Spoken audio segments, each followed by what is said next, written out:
Okay, this blows my mind. An amateur sleuth has just found Kiely'S laptop still in the reservoir. Hello and welcome to True Crime Rocket Science, the most authentic voice in true crime. This is Police Work 101, people. It appears law enforcement didn't even do a sweep of the salvage trail after Kiely'S vehicle was recovered. Now, bear in mind, it was recovered quite late in the day. The sun was going down. That was probably a factor. And so it looks like they didn't even do a sweep. If they did do a sweep, they did a damn poor job of it.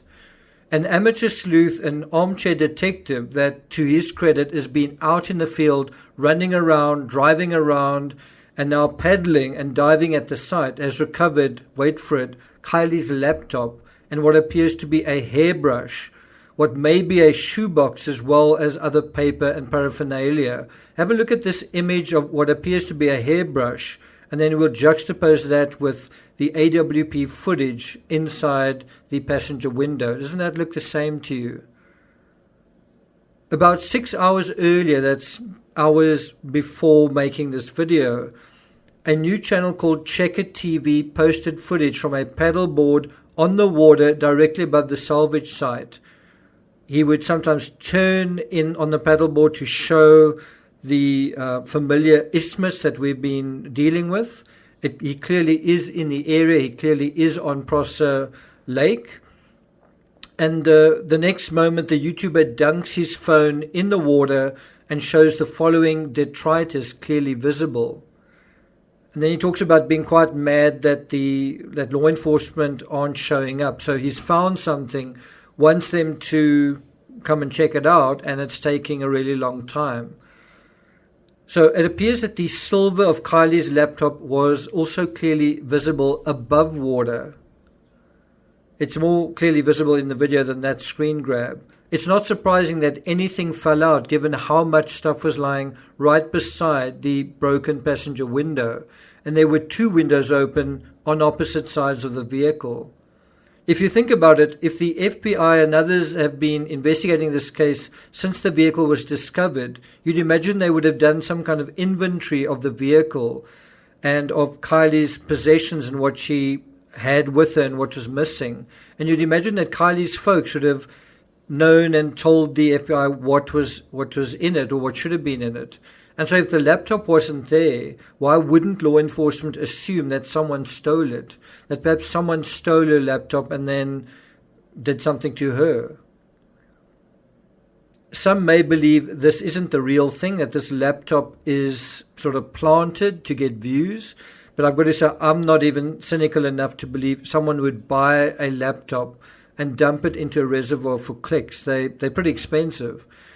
Or go to the trouble to give it a teenage vibe with stickers and all. I'm sure Kiely'S pals and parents will be able to verify its authenticity because of these idiosyncratic stickers. But in the meantime, what is it with Placer County? You can sort of forgive them for not finding Kiely, sort of, but maybe not actually, even though her phone pinged right at the actual site. But then, to add insult to injury, even the salvage was clumsy and reckless. You know, they damaged the side of the vehicle. They seemed to break a window, right? And now we find out that they left behind a debris trail of evidence.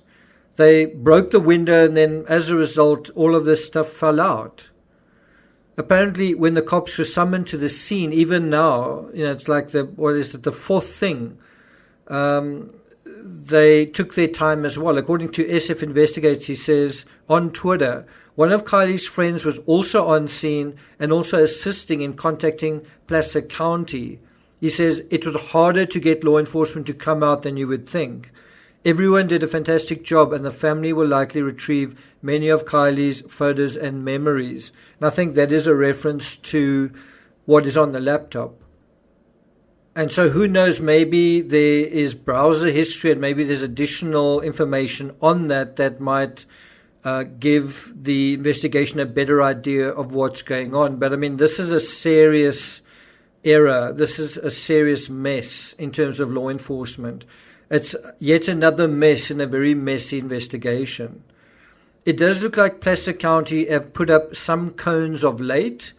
This image was put up today, and I think I first thought it was they are doing a reenactment. They're trying to recreate the scene, and SF seem to think that it is trying to find the water level, but I actually think they are trying to persuade the public not to drive in that particular area, and not to in order to basically cordon that area off. I think it's a little bit late for that. I must say I was really surprised when some people that I know went to the scene and there was literally no law enforcement there whatsoever, just like a day after the vehicle had been found. And where are we now? 2.5 weeks later, and then something as important as Kiely'S laptop is actually found. In the background of that image from SF Investigates, who knows, is that law enforcement? Are they finally doing a sweep? Anyway, it is quite ironic that all of this came up today, because in research I was doing, I was actually speaking to a patron, and she drew my attention to a live by Duty Ron. Came out on September 5th. Well, if you go and watch that, at around the 1 hour 13-minute mark, AWP's Doug Bishop said, if it was up to him, he would have sealed the windows of the vehicle, right? Now that seems like great advice, doesn't it? Obviously, if you do seal the vehicle and the windows break, you'd imagine you'd go back and see if anything fell out. Well, the windows did break, something did fall out, and it looks like there wasn't a sweep.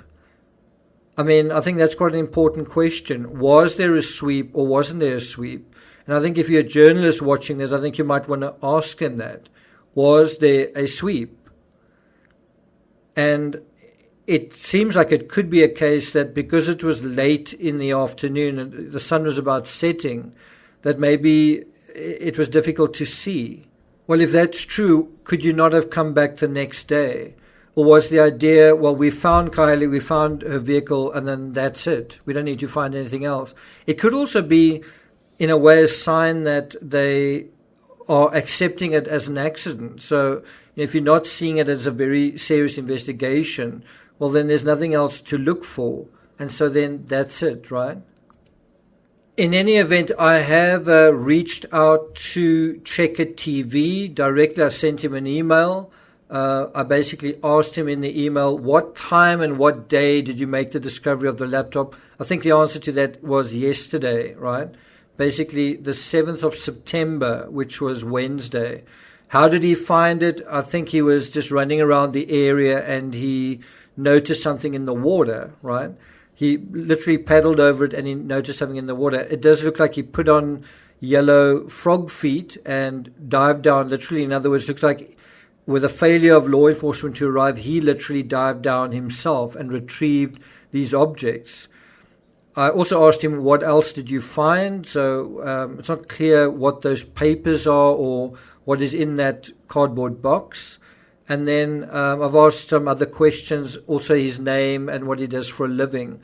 If he gets back to me, I will let you guys know and maybe even have him on as a guest, although I'm sure a lot of other channels will want to do the same.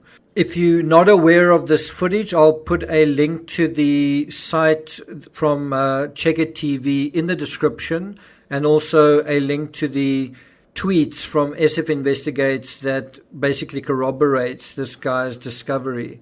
So check it out in the description. Thank you for listening, and I'll see you guys next time.